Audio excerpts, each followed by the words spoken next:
오늘은 미카타가하라 전투에 관한 얘기를 한번 해보겠습니다.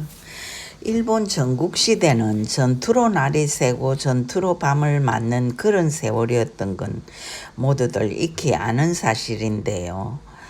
이에야스가 맞이했던 전투 중에서도 특히 그가 오랫동안 못 잊어하며 치욕스럽게 회상하곤 했던 전투가 미카타가하라 전투였었지요.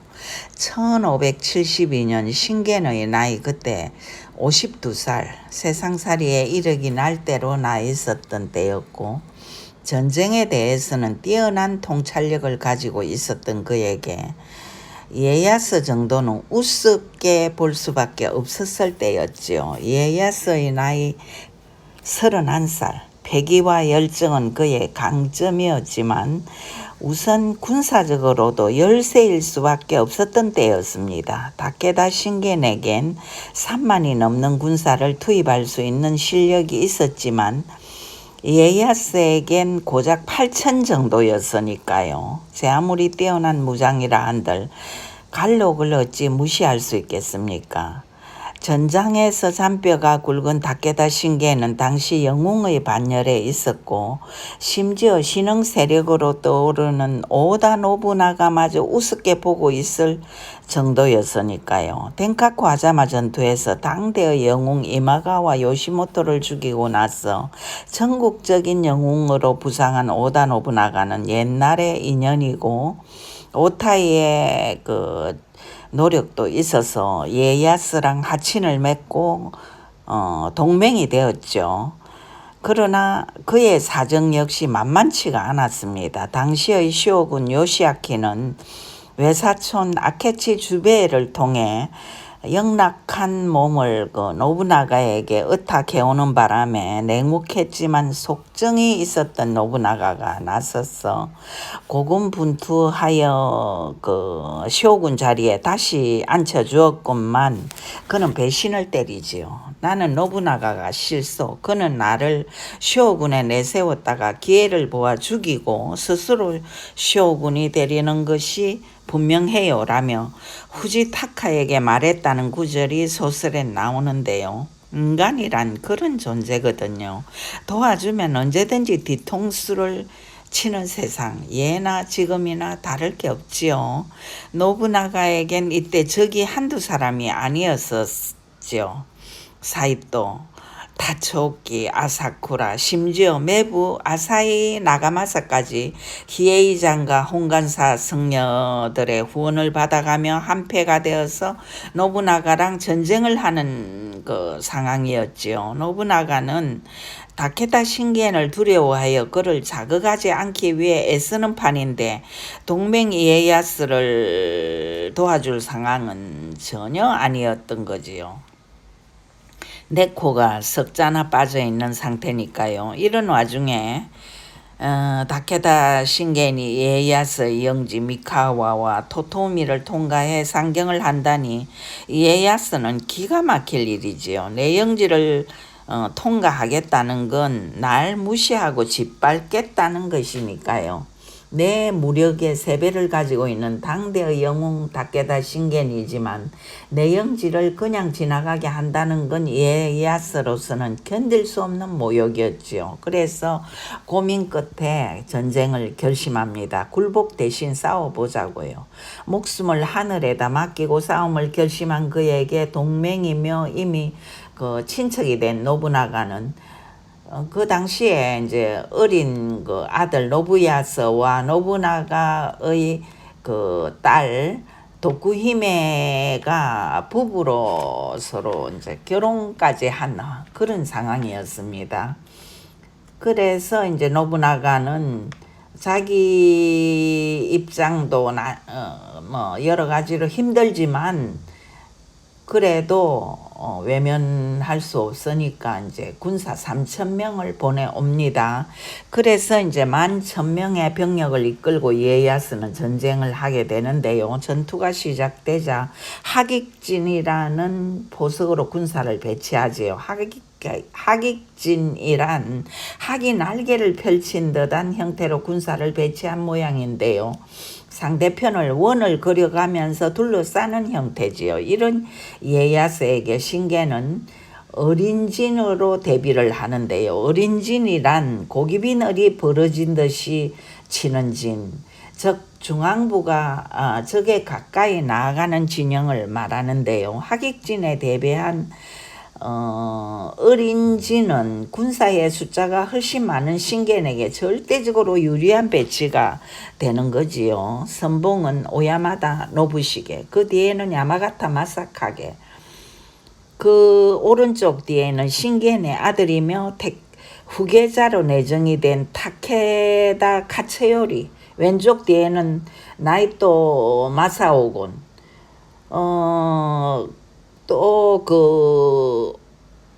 그 뒤에는 오마타 노부사다. 신겐의 본대는 거대한 예비 부대로서 그 한가운데에 바바 노부하루를 배치했고요. 이 대군이 밀고 들어가면 하객진은 순식간에 잘려나갈 터.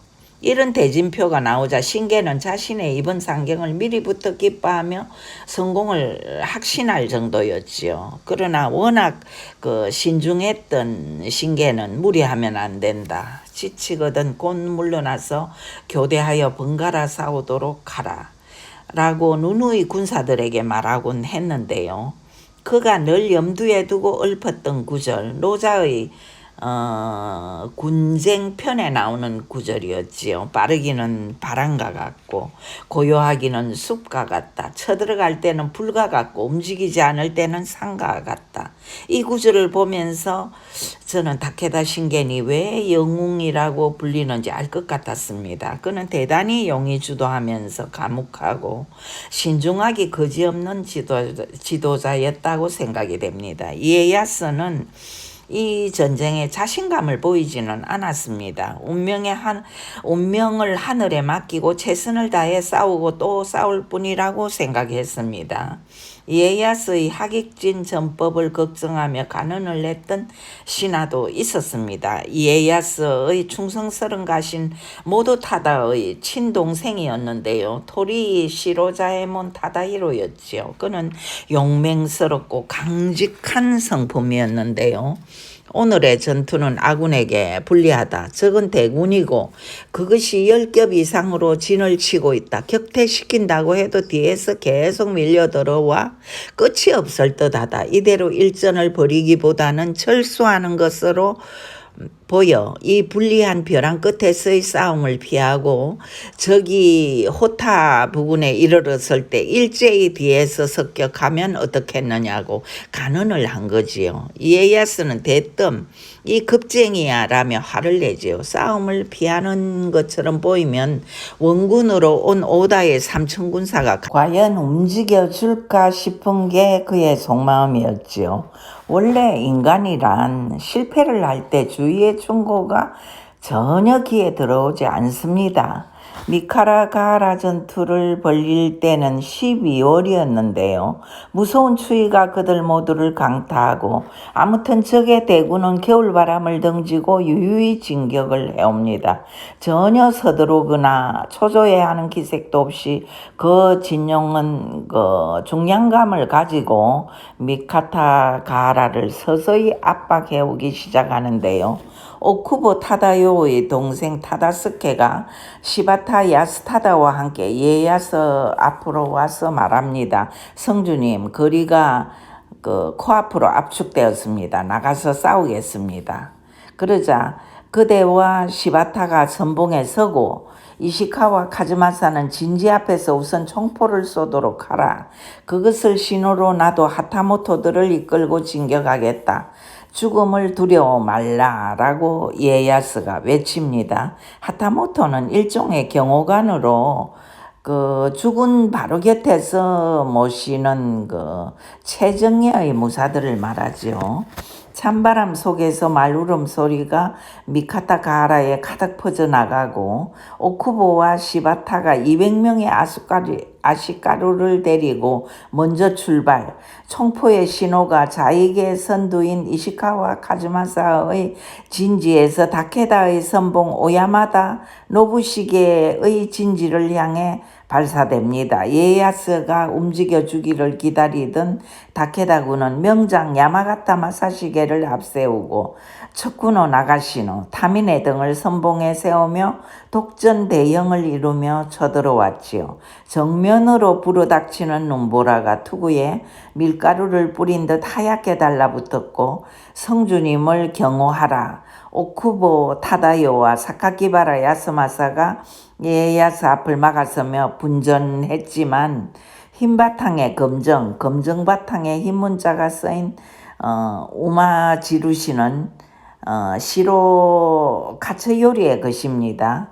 그는 그 군사 사천을 데리고 이에야스를 향해 공격해 옵니다. 우마지루시란 대장의 말 옆에 세워서 그 위치를 알리는 표지판을 말합니다. 역시 신계는 대단한 장수였습니다. 벼랑 끝으로 몰아넣었거든 장수들을 집합시켜라 라고 그는 명령하는데요. 그 사이에 성주님, 이 타다히로가 급쟁이였습니까? 토리 타다히로가 달려나가 전사하고 마츠다이라 마사즈미도 젊은 피로 눈보라를 물들입니다. 요네자와 마사노부도 전사하고 나루세 마사요시도 타다자네도 전사합니다. 마침내 도쿠가와 군은 약 300명의 시체를 남기고 뿔뿔이 흩어지고 말았습니다. 결국 이에야스는 오쿠보 타다요와 혼다 타다자네 등의 희생을 통탄하며 자신의 성 하마마츠로 도망치는 신세가 되는데요. 여기저기 매복에 있던 다케다 군사들이 하살을 빗발처럼 쏘아대는 바람에 다시 위기에 몰립니다. 그런 주군을 위해 꽃처럼 목숨을 날리는 수많은 미카와 무사들, 성안을 지키던 나츠메 마사요시는 기마병 25기를 끌고 나와 이에야스를 엄호하다가 모두 함께 산화하지요. 다카키 쿠스케가 어디서 배워왔는지 중의 머리를 높이 저들고 외치는데요. 적장 신겐의 목을 다카키 쿠스베가 베었노라. 아군의 사기를 도두기 위해 몸부림을 치지만 이미 성안은 탄식과 절망으로 가득 차 있을 뿐 생기가 사라지고 있습니다. 목숨만 겨우 건졌다는 말이 들어맞는 참패. 관록과 폐기의 대결, 노장과 젊음의 대결에서 처참하게 참패한 이에야스는 미처 절망할 겨를도 없이 만류의 안장에서 병까지 쌉니다. 바로 뒤에서 따라오던 토리 모토다다가 기가 막혀서 성주님이라고 외치죠. 뭐야 라고 다시 외치는 이에야스. 보십시오. 안장에 대변을 보셨다고요 라고 외치는 모토타다. 이 멍청아, 이것은 내 허리에 찼던 볶은 된장이다라고 이에야스는 외치면서 모토타다의 뺨을 철썩 치지만 왜 모를까요? 자신이 너무도 당황해서 병까지 지린 것을. 이에야스는 곧바로 성문을 열게 하고 입구에 장작을 쌓고 불을 피우라고 명령합니다. 그리고는 방에 들어가 물에만 밥을 생공기씩이나 먹고 벌렁 자리에 들어눕는데요. 그 길로 코를 드르릉 골며 잠에 빠집니다. 전장에서 동생까지 잃은 도리 모토다다는 눈에 눈물이 가득 고인 채 이 우직하고 겁없는 근성의 이에야스를 보며 다시 목이 메입니다. 이에야스는 졌지만 전력을 다해 싸운 이 싸움에서 무엇을 배웠을까요? 신계는 내게 전쟁이 무엇인가를 가르쳐 주었다라고 그는 뒷날 수레하는데요. 아무튼 그날 잠에서 깬 뒤 새로운 지시를 내립니다. 성문에는 계속 모닥불을 피우게 하고 총포 부대를 배치해 밖을 향하게 하는가 하면 적은 병졸들의 수를 많아 보이게 하기 위해 모닥불 주위를 계속 이쪽 저쪽으로 걷게 하지요. 그리고 총포 부대에겐 끝없이 함성을 지르게 하지요. 성 밑에 모여들어 공격을 준비하고 있던 다케다군은 그래서 어안이 벙벙해지지요. 고작 8천의 군사에 오다의 원군을 더해 11,000명으로 다케다의 3만 대군에 맞섰던 이에야스. 싸움에선 졌지만 굴복하진 않았다는 게 그의 패기였고 오기였는데요. 미카타 가하라에서 이런 군사가 무려 1,800여 명, 다케다군의 손실은 겨우 400명이었죠. 이런 걸 생각하면은 뭐 이가 부덕부덕 갈리는 참패지요. 이에야스가 패기와 맹렬함으로 성을 지키고 있는 동안 성 밑에서 군사를 정비하던 다케다군은 회의를 계속하는데요. 카츠요리, 야마카다, 오야마다 같은 장수들은 계속 전투를 해서 하마마츠 성을 함락시키자고 주장합니다. 신게는 그러나 받아들이지 않습니다. 워낙 대군이라 이에야스가 농성을 할 경우 장기간 머무는 것이 불리하고, 그러다가 자칫 오다의 원군이 오기라도 하면 진퇴양난에 빠진다는 게 그의 주장이었는데요. 절대적 군주인 그의 주장을 누가 꺾겠습니까? 결국 다케다군은 철수를 결정하고 1572년 12월 24일 아침 다른 장소로 옮겨갔죠. 1573년 설날 아침 신전에 참배한 이에야스는 군사 명부에서 전사자의 이름을 붉은 선으로 지워나갈 때마다 용세다오를 외치며 눈물을 펑펑 쏟습니다. 나츠메 마사요시 토리 시로자에몬을 부르면서 그의 가슴은 칼날이 닿은 것처럼 찢겨지고 또 찢겨지는 것이지요.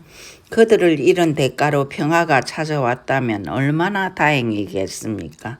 거대한 적은 그러나 미카와를 짓밟고 지나가려 하고 있고, 미카와 중에서도 야마라의 세 무리는 이미 다케다 쪽으로 돌아섰고, 다케다 카츠요리는 사사라세, 쿠로사카, 스키야마하라, 토토에끼 등의 성을 교대로 공격하게 하는 방국이었지요. 그러면서 한편으로는 끝없이 이에야스에게 항복을 권유하기도 했지요. 미카다 가라에서도 그렇게 조롱을 당했으면서도 왜 아직까지 오다의 원군이 오기를 기다리고 있냐며 다시 조롱을 거듭하는 것이지요.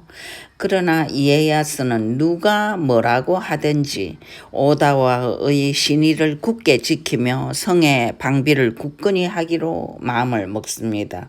그러던 중 다케다 신겐의 갑작스러운 죽음의 소식이 전해짐으로써 이에야스도 오다 노부나가도 새로운 돌파구를 찾게 됩니다. 내 생애를 어둠 속에 빠뜨리게 할 것 같던 신겐, 와신상담한 30년의 세월을 산산이 부수고 앞길을 가로막은 거대한 바위가 무너졌다니. 이에야스의 충격은 말할 수 없이 컸지만 미카다 가하라에서의 패전은 새로운 국면을 맞게 되는 것이었지요. 신겐의 그 미스터리한 죽음에 대해서는 다시 한번 제가 다루어 보기로 하겠습니다. 오늘은 여기까지 합니다. 들어주셔서 감사드립니다.